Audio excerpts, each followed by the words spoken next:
All right, everyone, welcome to this panel here, Beyond Just Fundraising, building a charity partnership. Before we introduce ourselves here on this panel, just a quick note, this panel is not an introduction to fundraising. This is not going to teach you how to do a fundraising stream, any of that. If you want to learn about that, there's a fantastic panel happening tomorrow at 2:30 p.m. Come check that one out. This is about building a partnership with a charity. So, I'm going to introduce myself. My name is Selkuth Mind, or Sel for short. I am the founder of a charity event called Preventathon, and our charity is Little Warriors. So I am from Canada. Little Warriors is a Canadian charity. They work with children who've been sexually abused, which is, of course, a very difficult, serious subject, but very important to get help for. And I have been partnering with them since 2021. So I originally started working with them first as a solo streamer, doing just general, regular charity streams. And that has since morphed into an actual charity speedrun marathon that occurs twice a year. And it's been quite a learning experience. They knew nothing about gaming when I started. They knew nothing about speedrunning when I started Preventathon. And so it's been quite a journey for both me and for them in learning how this works. But then to my right here, we got... Hello, everyone. My name is Osborne, and I am the head organizer of a community known as No Glitches Allowed, mainly focusing on Complete-a-thon and, of course, our title event, No Glitches Allowed. So for No Glitches Allowed, we raise money primarily for Go Rescue Pet Adoption Center. It is a local Virginia-based charity, essentially a nonprofit to maintain an adoption center for dogs, allowing them to find homes. It's a no-kill shelter, so that's a very important cause for a lot of people. I also have worked with charities such as Somos Familia Vaya, which is a California, San Jose-based charity that provides programs and resources for LGBTQIA individuals in the San Fernando and San Jose areas of California. And we also, and for Complete-a-thon this year, we changed our charity to the Girls Make Games Scholarship Fund, which is a program that allows for a lot of scholarships and resources and classes and programs for girls and women who wish to work in gaming, but also various other STEM fields. And so I have had some relationships with the various different charities, primarily being Go Rescue Pet Adoption Center, because they were founded in 2017 or 2018, and No Glitches Allowed has been raising money for them since 2019. But I personally became head organizer in 2022, which is how long I've been working with them myself. So, cool. And then over here we have... Hi, I'm Happy by 3. I founded a charity event called Multi-thon, which is a speedrunning marathon, like all of these are, that focuses on co-op and partner-based games and playing in teams. And we have had that event going since 2023, and we partner with Blue Path, which is a company out of upstate New York that provides service animals to autistic children. All right, so with intros out of the way, here is a quick overview of what we're going to be covering. So we're going to start by talking about what a charity partnership is, researching a charity, communicating with them, working with them, which is a big part of it, and then looking forward. And then, of course, we'll have time for some questions at the end. So, first of all, charity partnership, what does that mean? Osborne and Happy, would you give us some thoughts? What do you think is an important aspect of a partnership with a charity? Yeah. Well, a charity partnership in total can be defined as your relationship with the charity itself, you know, what the charity means to you, how important the cause is to you, the relationship that you have with the organizers of said charity, how willing they are to work with you, and how much they really understand how much the charity means to you, and understand the event that you're trying to organize behind it, and how you're trying to raise money for it, and seeing how willing they are to help you achieve your goal, and how willing you are to help them raise money for the cause that they're trying to support. And there's a lot of other things that go underneath that, but that's kind of just like a general umbrella of what I believe a charity partnership to be. Very cool. Happy? Yeah.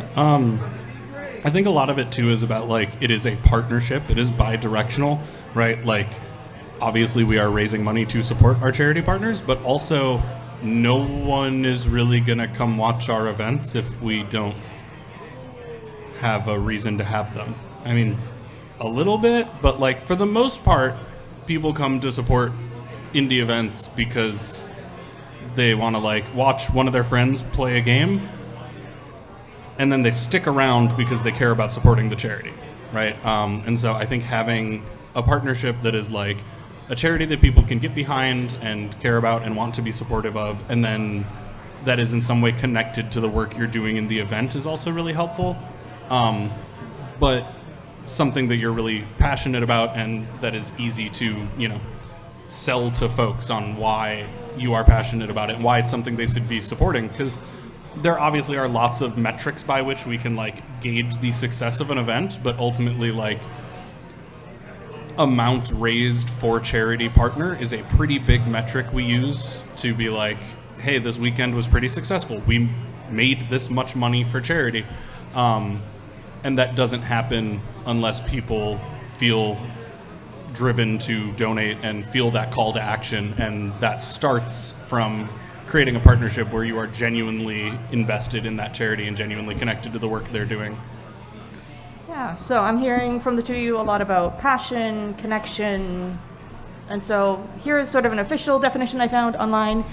A charity partnership is a collaboration between a group and a charity who share a passion and commitment to a cause. So you both really much echoed that. Yeah, I'd say that's a pretty good, succinct definition of it. So. That's a really good one. All right, so first thing you gotta do is, of course, research the charity.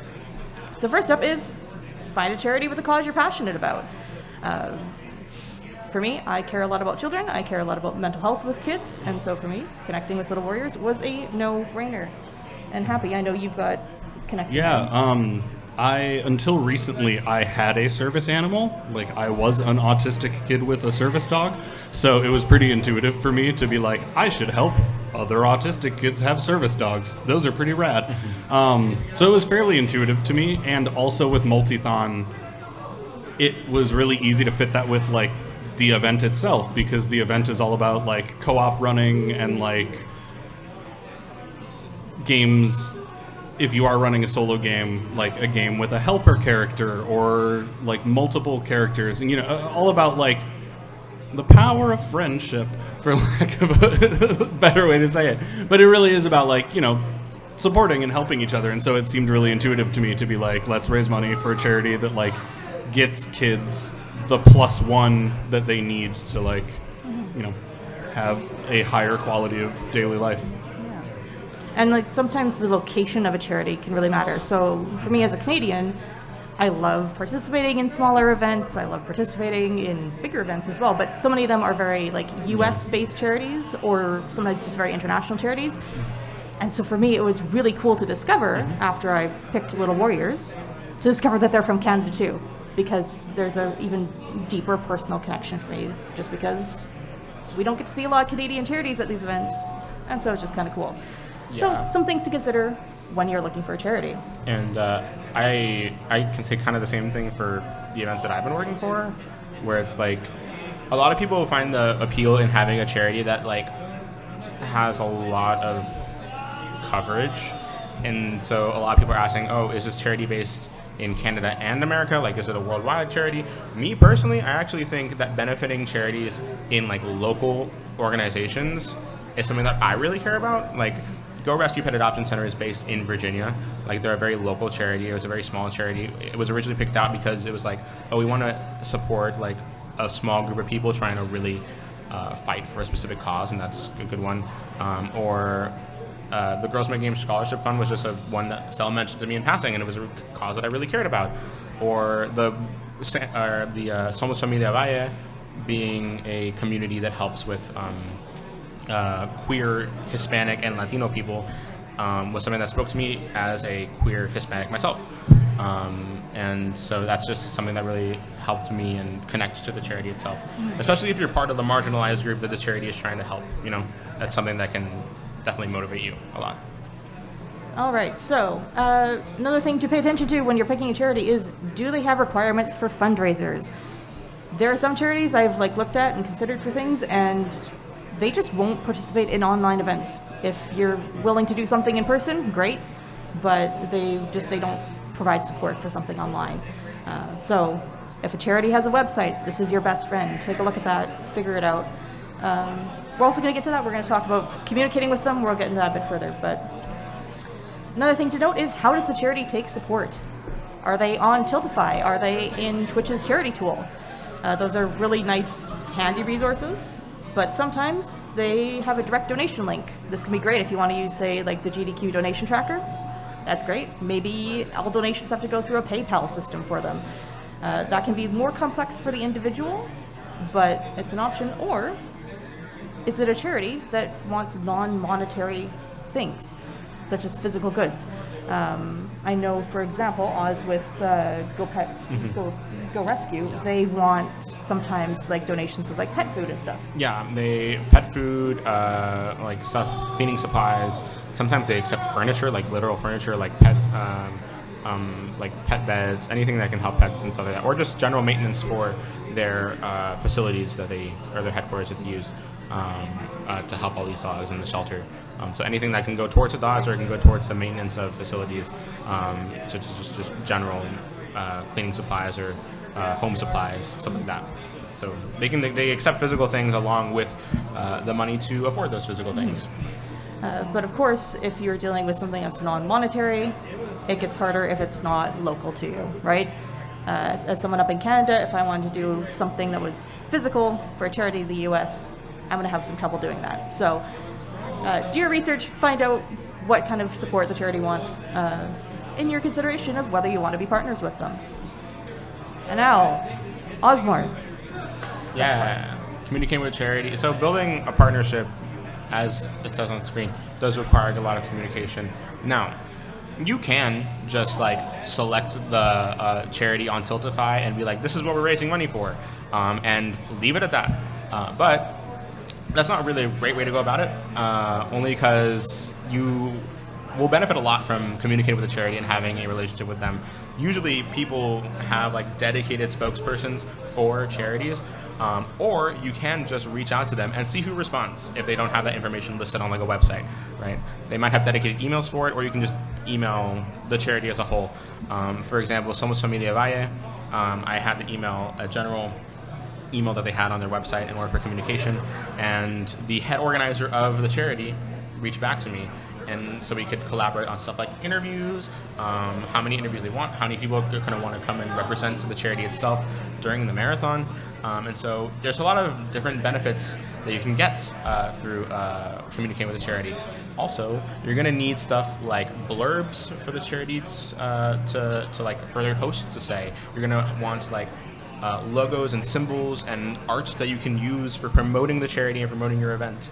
And so like, if you could make it really bare bones, or you can try and reach out to the charity and have a lot of different benefits of reaching out to the charity and making your event the best that it can be because of that. And so I'm going to actually jump in on this one here. Yeah, so, little story with Little Warriors. So I picked them on Tiltify first, and then I researched them. Don't do that. Research them first. Learn from my mistake. And so I learned actually that they had a preference for all fundraisers. There's a form, literally, this form to fill out. It's meant for in-person fundraisers, things like bottle drives and stuff. I filled it out the best I could, because it's not built for for Twitch streaming. But as a response, I got an email back from their contact person going, "You found us via Tiltify? You're the first person to contact us from Tiltify." And because of that, it helped sort of put a face to the name behind where this money was going to come from on Tiltify. And as a result, I've become kind of their go-to person when they have a new person approach them wanting to do something online and they need some support. They go, "Oh, hey, we have a contact over here with Self With Mind who can like help you sort some stuff out." And I've helped with a couple events that way.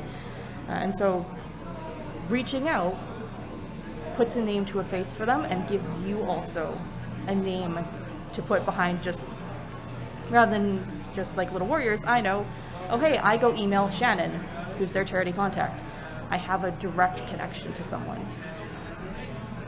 And as Osmar said, of course, Yeah, insurance insurance, they have all the info they need to support you. Again, they can give you a lot of resources, or you can have someone come from the charity and have an interview online. And make sure that when you're like talking to them, you do not use speedrun specific terminology. Like, sure, you could say that, oh, we're doing a speedrunning marathon.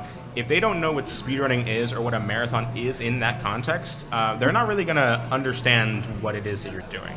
And so you can say things like, oh, we're doing a gaming event, and it is a speedrunning thing, and so then you have to explain what speedrunning is. You have to explain what a marathon is. You're going to explain how that goes. And you need to make sure that you cannot assume that the people in question know what you're talking about. You have to try and explain it to them in the email that you send originally. Try to explain all the ins and outs of what's going on. And so, especially if like it's non-gamer related, Somos Familia Vaya, like they worked with gamers before, and so like they kind of understood what we were talking about, but like I still made it a point to like explain every single aspect of what a speedrunning marathon was and like how it's going to happen. You might want to explain like how long the broadcast is going to be each day, like how much you typically, if you've done work in the past with charities, you can explain that as well. The more information that you can give them, the better. And so that kind of gets mitigated if you're working with like a gaming related charity, but like for any other charity like Go Rescue Pet Adoption Center, like they're just a family in Virginia trying to raise money in order to help as many dogs as they can. They're not gamers. We have to explain that to them, and we have to explain exactly what's going on when it comes to ask them to support our event so we can help them. And one thing that I will say, make sure that whenever you choose your charity and that you reach out to them, I don't know what the law is in Canada, but in the United States, charities that make above a certain threshold of money are legally required to give you their tax returns if you ask for them. And you want to know where everyone's money is going when they donate. So ask them for their tax returns, and if they do not give it to you, do not choose that charity. Yeah. Do not. I think that ties in a little bit with the thought I had as well. It's very easy to think with charity work that it's like everything must be sunshine and rainbows and above board because it's charity. But like sadly there are bad actors. There are charities, there are very famous charities that like don't put a lot of their money toward the actual cause that they are supporting. And also in terms of like getting resources and blurbs and everything from the charity, it is easy to think, you find a charity on Tiltify and you're like, great, I'm making money for them, therefore obviously I can use their logos and such. But like it is still a company. There are still rules around these things. You still need permission to use their visual language.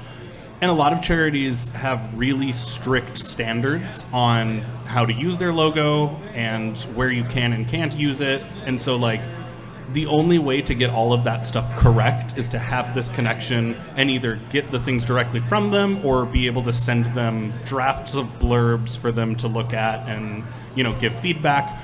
A perfect example of that is Doctors Without Borders. If you look up Doctors Without Borders, like visual language guide, they have incredibly precise guidelines on, they have different kinds of logos that should be used in different places. And if you're going to add like the foreign language translation below it, it has to be in the right typeface and size, and like there are very strict rules about all of these things. And the last thing you want to do is, go astray of that and ruin a relationship before it's even started because you didn't do your due diligence. And it's easy to be like, well, I'm doing a good thing, so obviously they're going to be happy, but you still want to make sure you're like doing right by them and reaching out and getting the right information, because they want to be represented a certain way, right? They don't want your one event to suddenly be a departure from the existing identity that they've worked hard to build. Yeah, for sure. And sometimes you get lucky and a charity already has like a ton of resources pre-created for you. Sometimes you're going to have to figure things out yourself. I know for like Preventathon, we have some really basic blurbs that were pre-ready for us.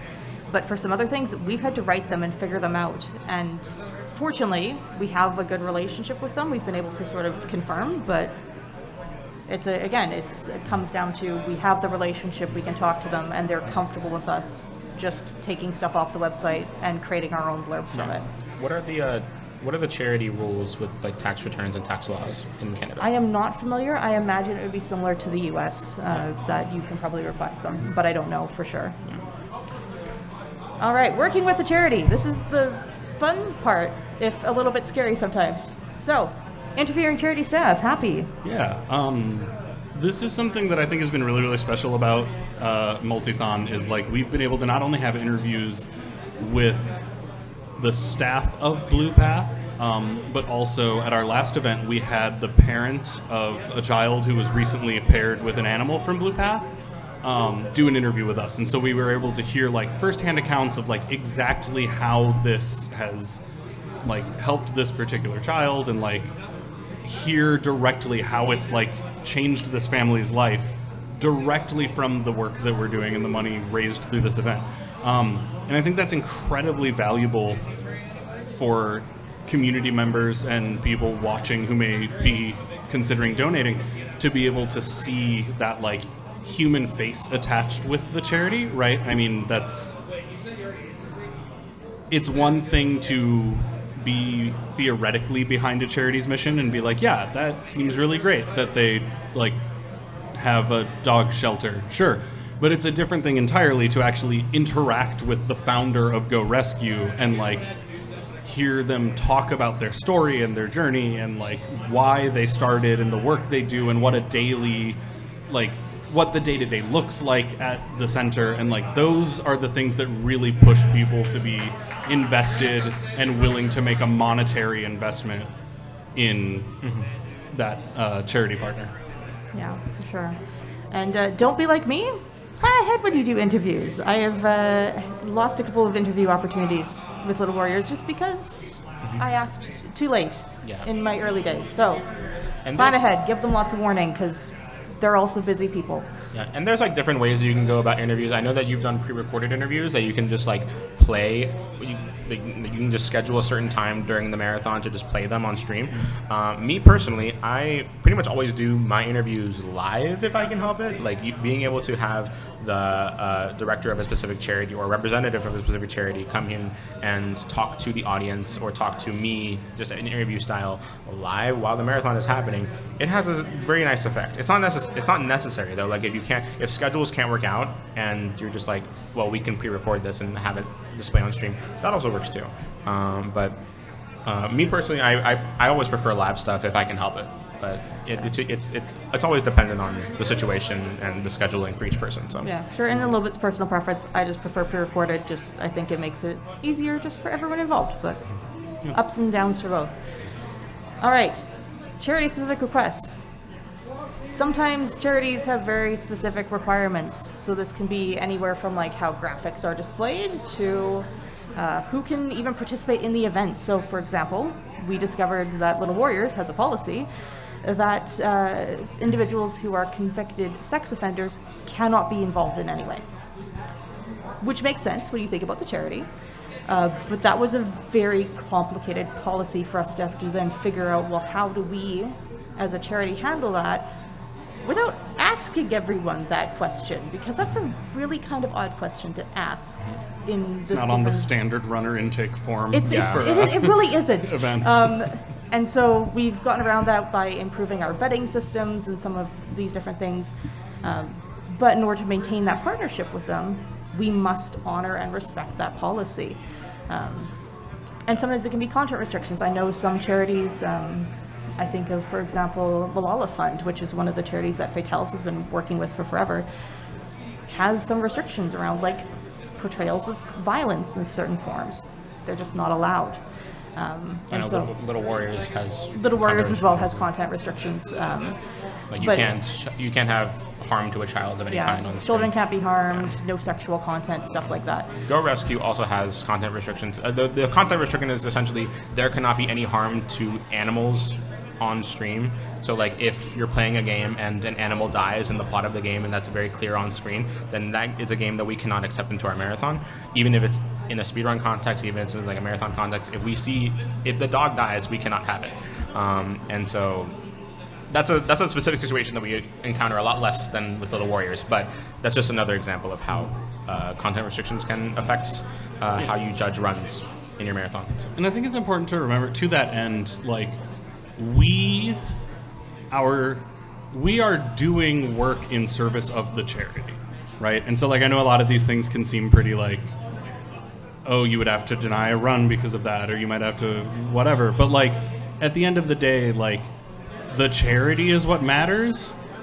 And if that means a run doesn't make it on the schedule, then it doesn't make it on the schedule, right? Like, the important thing is the charity. And of course, if a charity has like really strict restrictions that are too much for you to feel comfortable working with, then you don't have to, right? You have no obligation to raise money for any particular charity. But it is valuable to remember that at the end of the day, like, the important thing is that you're doing right by them, because, like, ultimately, we don't really have indie speedrunning marathons without charity partners. You know, like, they would happen, but they would not be every weekend we have something to watch if there was not a purpose to it, right? Like, it just wouldn't happen. It's not worth all the work it takes to put a marathon together if there's no end game for it. So I think, as much as it's easy to feel sometimes like we are doing them a service and therefore should have some like sway in it, ultimately, like, we also need them, and we should probably be respectful of that too. Yeah, exactly. Yeah, and I will say from experience as the organizer of the charity here with the most content restrictions, we have a whole document. We built this out really firmly, and by and large, the reaction from runners, because we're upfront about it, has been positive. Yeah. People know what they're getting into, what they expect. It's usually not a big deal. So be upfront with people, but first and foremost, as Happy said, we need the charity as much as they need us, and so honoring them is the big part. All right, Osborne. Yeah, public communication about a charity. You want people to know about the charity they're raising money for, and so I mean, I'm assuming at this point you already know that your speedrunning marathon should have a Twitter account, should have social accounts on as many as you can maintain, and as many as you would like to have. And if you can't maintain more, just DM Oz and be like, hey, you want to be the social media lead for this event? And Oz will say yes against his best judgment, and then you can have more accounts. Exactly. Pro tip. So yeah, you want to be able to promote your event. First and foremost, like, in your own community, like, you want to announce in your Discord servers and to your members and to your staffs, like, what it is that we're raising money for. And you want to have, this is another reason why communicating with the charity is really important, because maybe there's specific ways that the charity wants you to talk about them on social media or on stream, right? And so that's going to be affecting your hosts, your organizers, and your social media people. They will have pre-written blurbs that they will probably want you to read verbatim. You know, I know for a fact that hosts here at GDQ, when they read something about MSF, they have to say it exactly word for word the way that MSF wants them to say it. And so if your charity is like that, they're probably going to reach out with you and give you something for hosts to read, or something that you can post on social media in order to publicize them the way that they want to be publicized, right? Yeah, but you won't know that if you don't talk to the charity. Yeah, exactly. And so that's really important information that you want to have.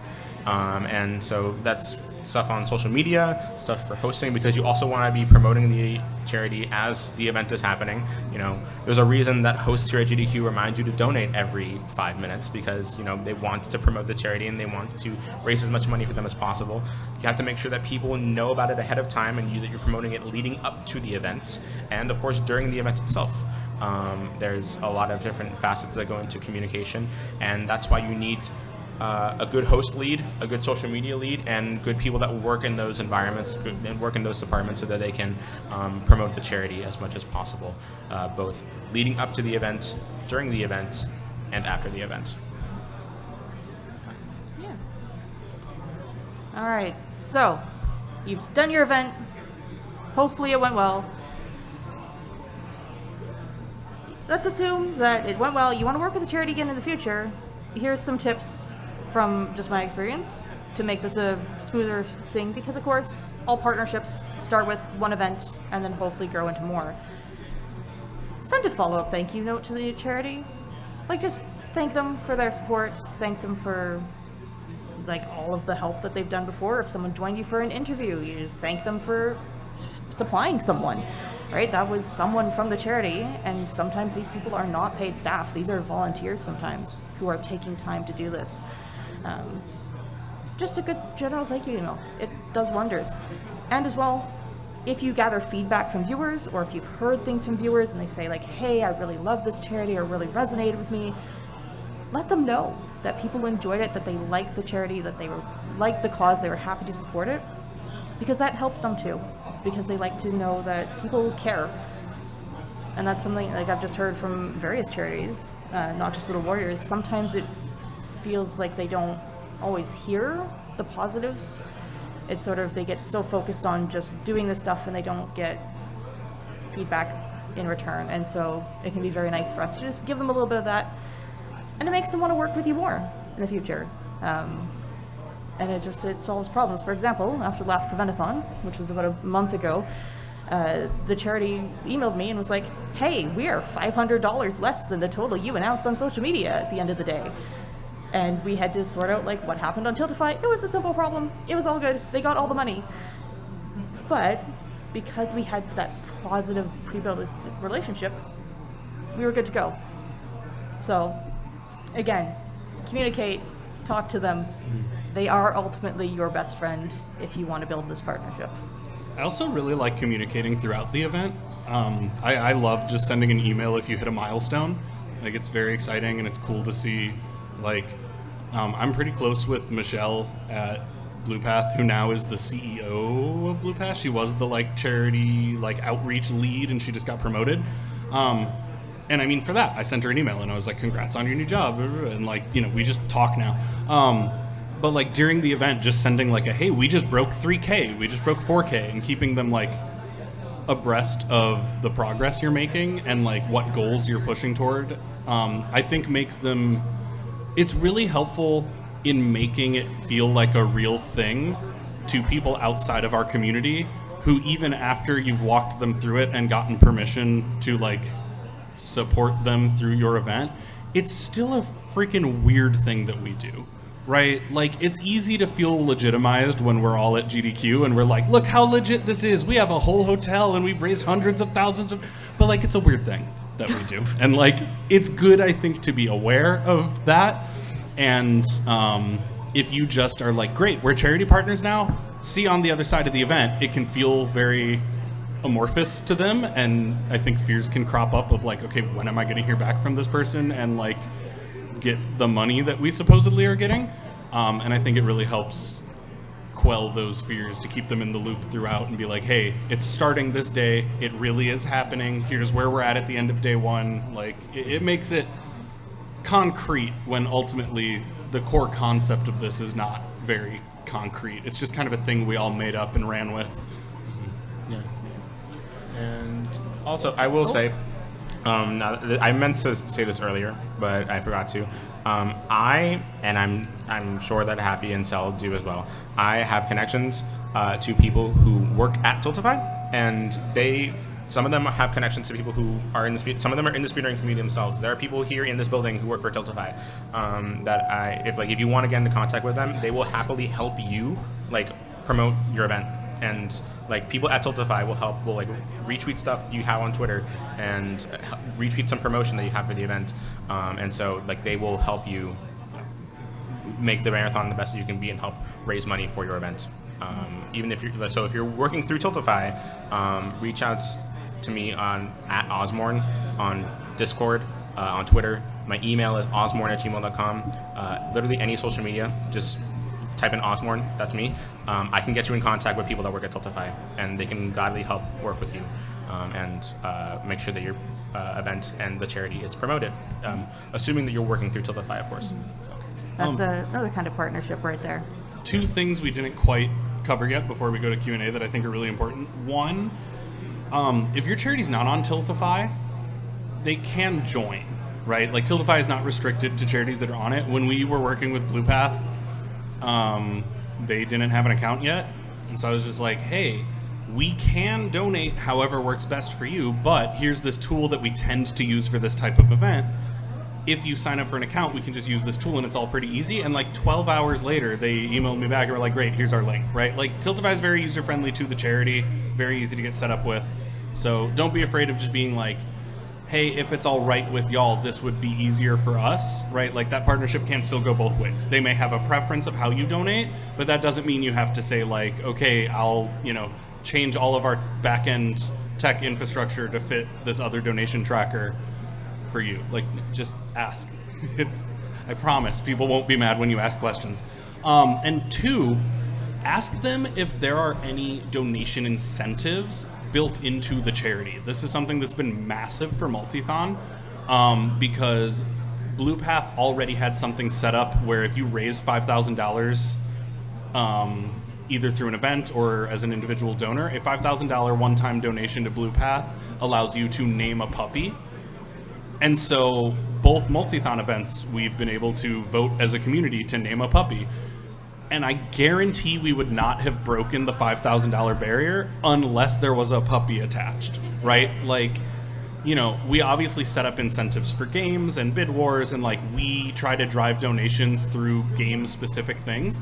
But if your charity has something tied to a specific donation amount, that can be a really big, like, milestone for the event, as well as helping give a sense of what different monetary amounts can actually do for the charity. Go Rescue's blurbs do a really, really good job of saying, like, a $5 donation will get us this thing for a dog, or like $20 gets us enough food for whatever, right? So getting those like concrete numbers can be super helpful in driving donations from viewers. Because, it's one thing to say, like, let's do a $5 train. Every dollar helps. It's another thing to be like, for every $5 you donate, this will happen. Like, that's a much more concrete call to action. And the charity already has that information in their, like, outreach and socials packet, probably. And if they don't, ask if they can make one, right? Like, if that's something that's been successful in the past, there's not many charities who, if you're like, hey, I've done these kind of events before, and we find we get a lot of extra donations on these, like, we have this thing called a like $5 train where everyone donates $5, and we found it's more successful if we have a concrete thing to attach to that monetary amount. Is there anything we can say? They'll come up with something, right? So. And that's another reason why you should always ask for the tax returns, so that you can actually know if every $5 gives something for a dog or a family. So yeah. All right. I think then we are going to go to Q&A. I believe there is a mic set up there, so if you have a question, come on up to the mic and ask. Any question, however big or I do small. promise we are friendly. Yes. No question is a stupid question, so please. Hey, how y'all doing? Doing great. I don't think the mic's on. Okay. No, I'll just shout it. Okay. In your post-event emails, when you send out to charities, what kind of information do you share about your charity event? Do you share, like, how much we raised, how much traffic came through the event, like, those sort of things? Like, because I want to, like, help, like, establish, like, to the charities, like, I'm serious, like, I'm going to keep sharing this information with you, I'm going to keep talking with you, so, like, one event, like, oh, we had 35 people come through this time. Next year, send another stats updates, like, oh, we had like 200 last year. Kind of give them those like types of information. So like, do you guys share like what kind of, you guys share like stats or anything with them? Just kind of like get them an idea of like, oh, these people are serious about like running this type of event or something. Yeah, just to repeat that so that everyone can hear that question about sort of what information do you include in the post-event emails, things like stats, things like that. Yeah, I mean, obviously always amount raised. That's, I think, the obvious one is like, start with like, the event's over, we raised this much. I also like to include like how many people were involved, because I think that looks cool for them to be like, hey, like raising this money took the collective effort of 64 volunteers and 42 runners or whatever it is, right? So they see like this was a big like group event, and I think also like you suggested, like legitimizes the event itself to be like, this wasn't just like me and Osborne hanging out for a weekend. Like, it was like a big effort.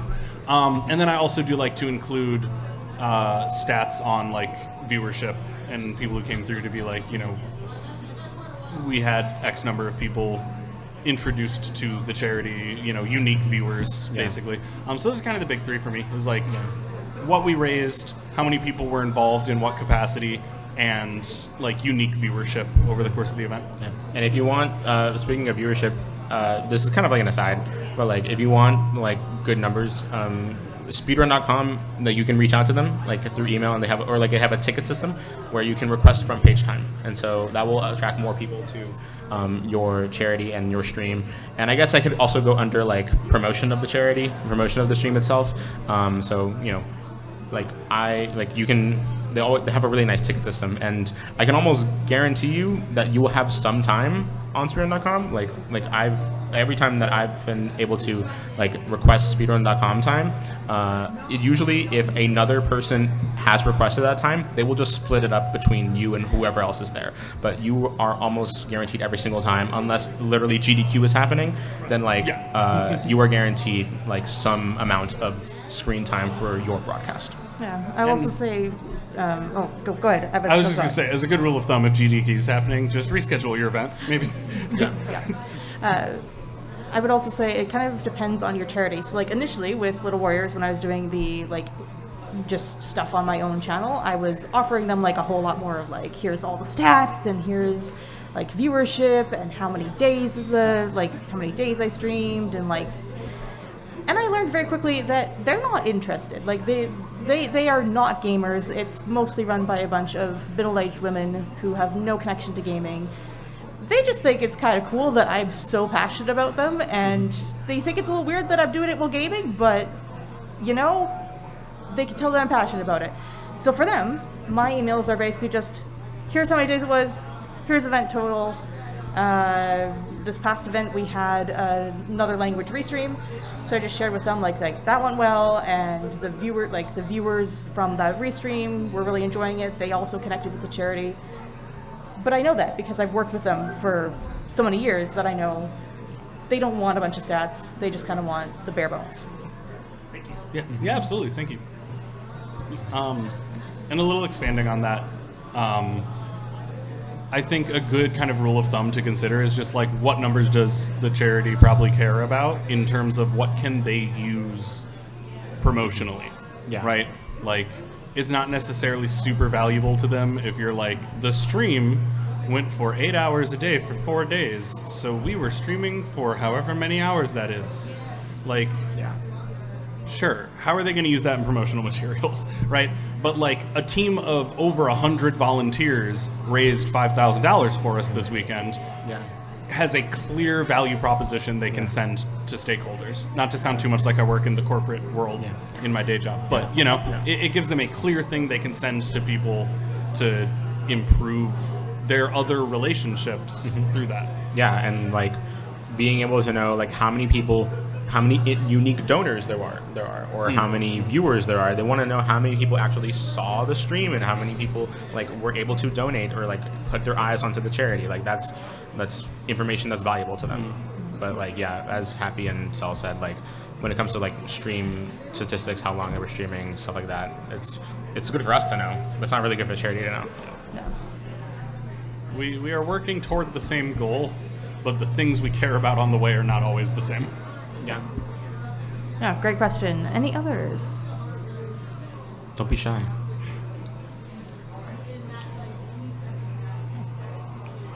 If not, then that's okay. We do have one. So sorry if you talked about this, I just got here. Finding sponsors, finding people to donate things.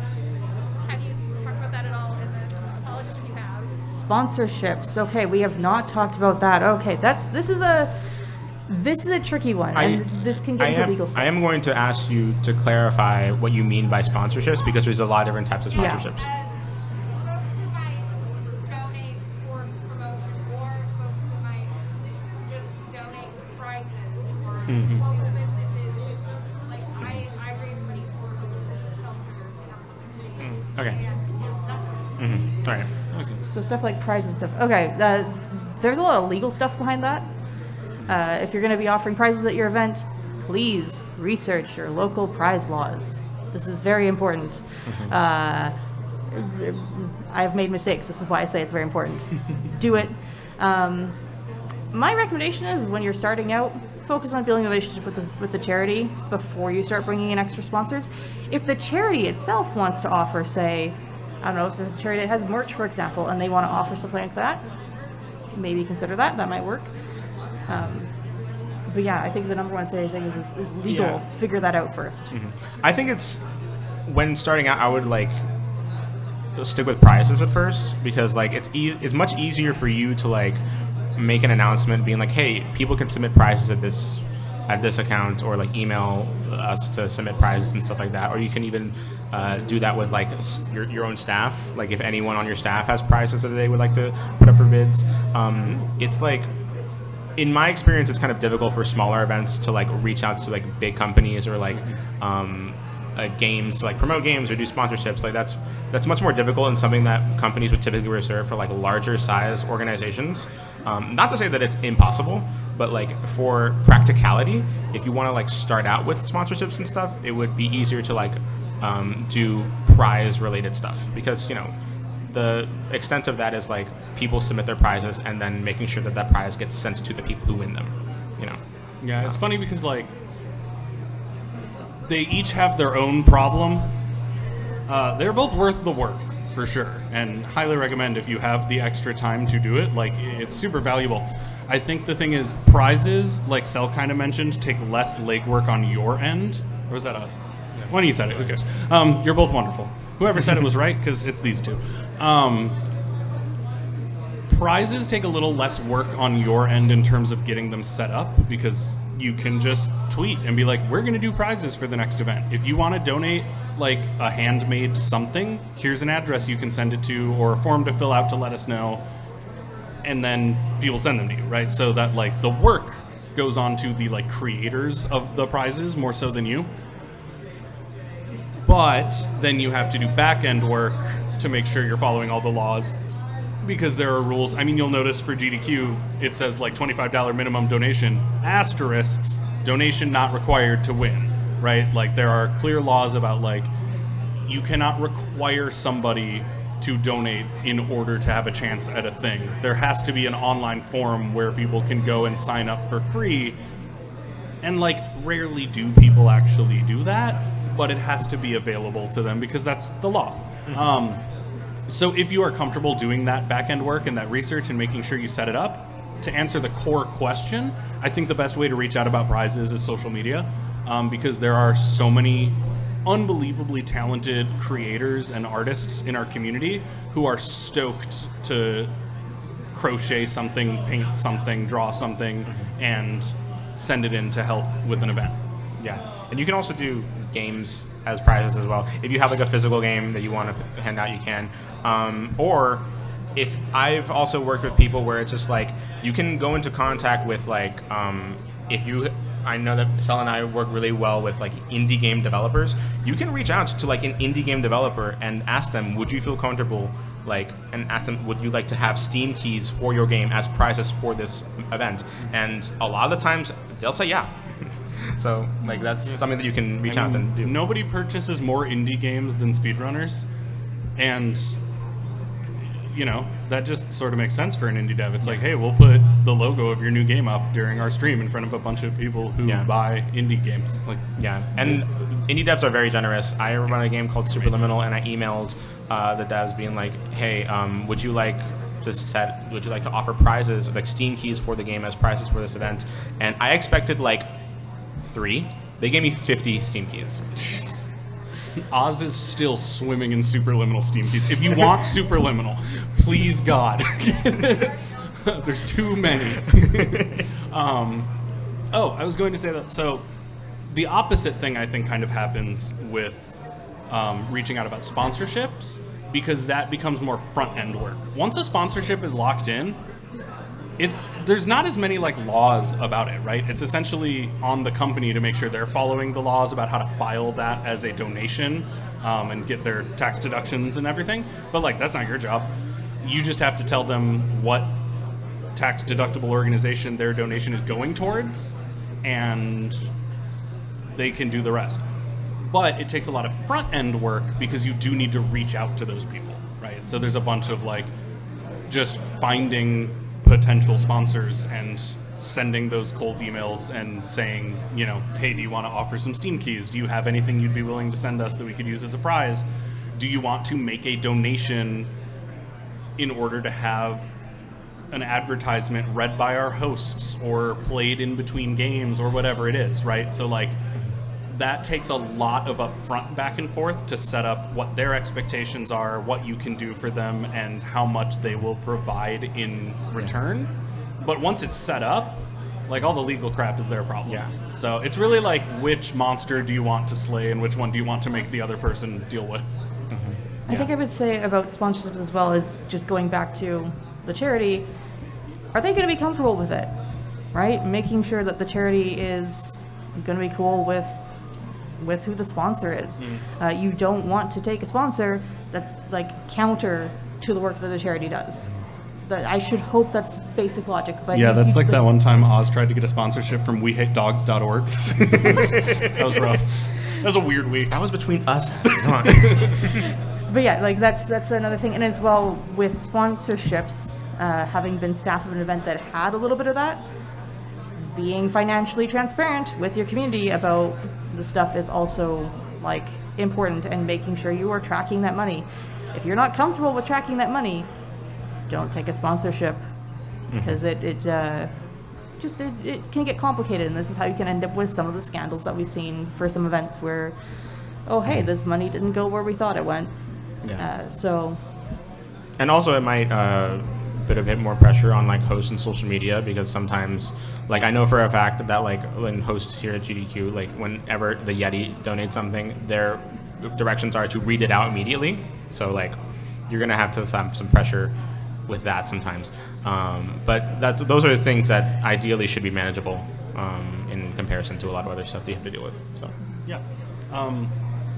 But yeah, to go back and give a concise version of all that information that answers the original question, I think finding people to reach out to, prizes, your community is your best friend. Sponsors, start insular, right? Because we already have indie developers and other like community members who are a little on board already, and that's probably the best place to start, is with folks who kind of are like down with the plan already, rather than starting from scratch and being like, okay, so step 1, here's what a speed run is. Step 5, will you give me money? Right? Like, it's nice when you can be like, step 1, do you want to invest in this? yeah, good question. Are there any others? I don't really want to get up again. Did you also touch on like starting LLCs and things like that, or the money tracking? We did not get into LLCs. That is a territory that I don't think any of us have experience with, and I would recommend do your own research, because that probably varies by jurisdiction. That is Go one find a very lawyer. nice thing about Tiltify is you don't have to. Yes. Because with Tiltify, money just goes direct to the charity, so there's no pass-through, so there's no requirement for you to be signed up as a company. You don't have to be an LLC or a 501(c)(3). You don't have to be like even an entity listed on the tax deductions. Like, as far as taxes are concerned, Multithon doesn't exist. Wink. Because we never touch money. It all goes through Tiltify. So that's, I think, one of the biggest benefits of getting your charity to sign up for Tiltify, honestly, is like, obviously there's all the nice built-in features of Tiltify where you can set up bid wars and incentives and milestones within the system and whatever. But the biggest thing for me is when someone clicks the donate link, it takes them to Tiltify, they donate there, and not a single time do I have to think about taxes.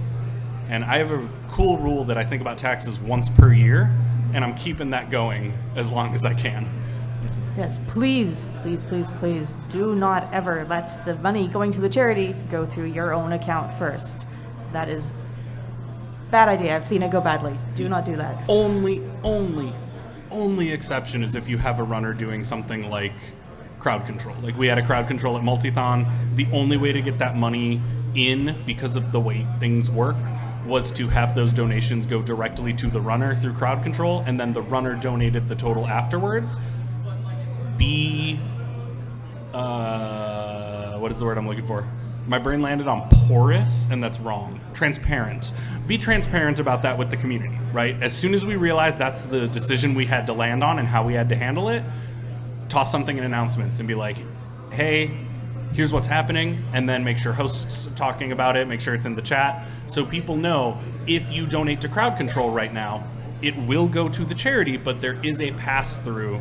So what you are technically doing is giving money to the runner and trusting the runner will donate it back at the end. But that still doesn't touch your hands, and that's what matters. All right, I think we got time for one more question, if there's any more.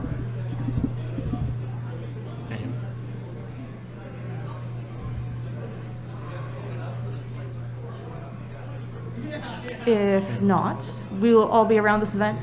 I guess we can shout out socials if people want to find us.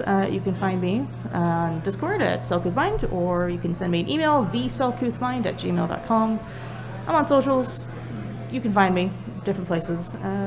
Yeah, I'm happy always to talk about charity things, talk about how to fundraise for a charity that's got a whole boatload of restrictions. That is a topic that a lot of people don't want to talk about. I'm really happy to always talk about just how to handle those tough conversations.